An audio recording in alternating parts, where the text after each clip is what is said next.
When you think of Ramadan, what's the first thing that comes to mind? For a lot of people, it's fasting, right? From sunrise to sunset. But in Oman, that's really just the beginning of the story. The entire holy month transforms the nation into this amazing hub of community, culture, and connection.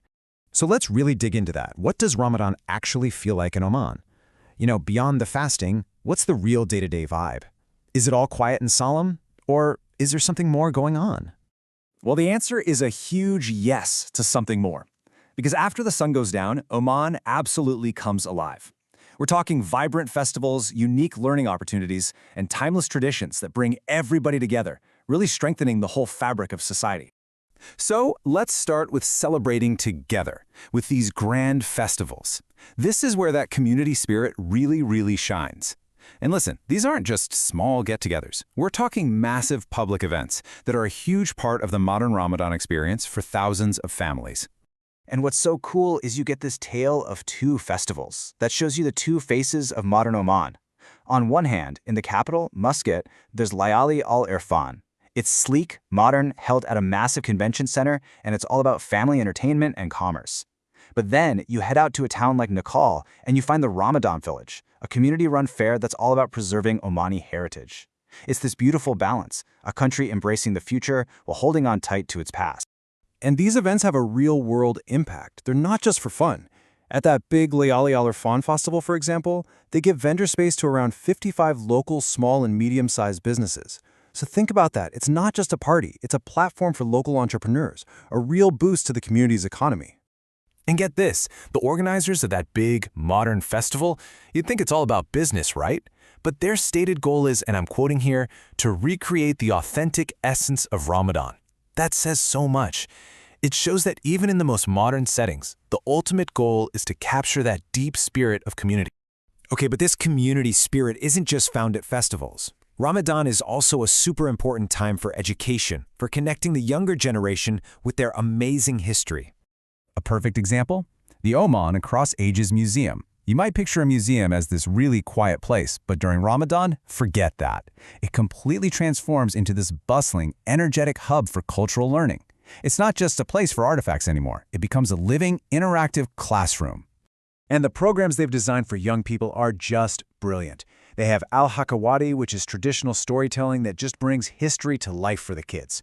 Then there's the Ambassadors of Noble Values program for 7 to 10-year-olds, using fun activities to teach social virtues. And for teens, there are hands-on workshops where they can explore the incredible Islamic art and Omani architecture. It's all about making heritage feel engaging and relevant, not like some boring textbook. So honoring the past is huge, but it definitely doesn't mean ignoring the future. Actually, in Oman, Ramadan is more and more seen as the perfect time for personal and professional growth, for building skills for tomorrow. Just look at the insane range of workshops at the National Youth Center. One day, you could be in a digital drawing camp or learning about financial literacy. The next, you might be perfecting your Quran recitation, building a killer LinkedIn profile, or even playing in a padel tournament.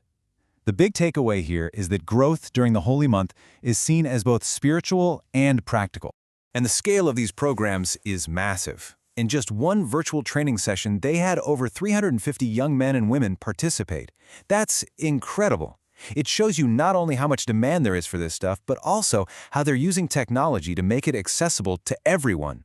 Now, with all the big festivals and modern workshops, the real heart of Ramadan in Oman, that lies in its timeless, intimate traditions. These are the cherished customs that really bind families and neighborhoods together. And one of the most beloved of these is called Quran Show. It happens on the 14th night of Ramadan, right at the halfway mark, and it's basically a huge celebration of the children, rewarding them for their efforts in fasting and participating all month long. And the tradition itself is just wonderful. The kids get all dressed up in their best traditional clothes, they gather with their friends, and then they go from house to house singing these special songs. In return, their neighbors give them sweets and treats. It's a night of pure joy that just fills the streets and makes that community feeling so strong. And of course, everything we've talked about is grounded in the spiritual core of the month. This is the foundation. You see it everywhere, in grassroots Quran study circles, at local mosques, in huge national competitions for memorizing the Holy Quran, and even in workshops that help parents instill important values in their kids.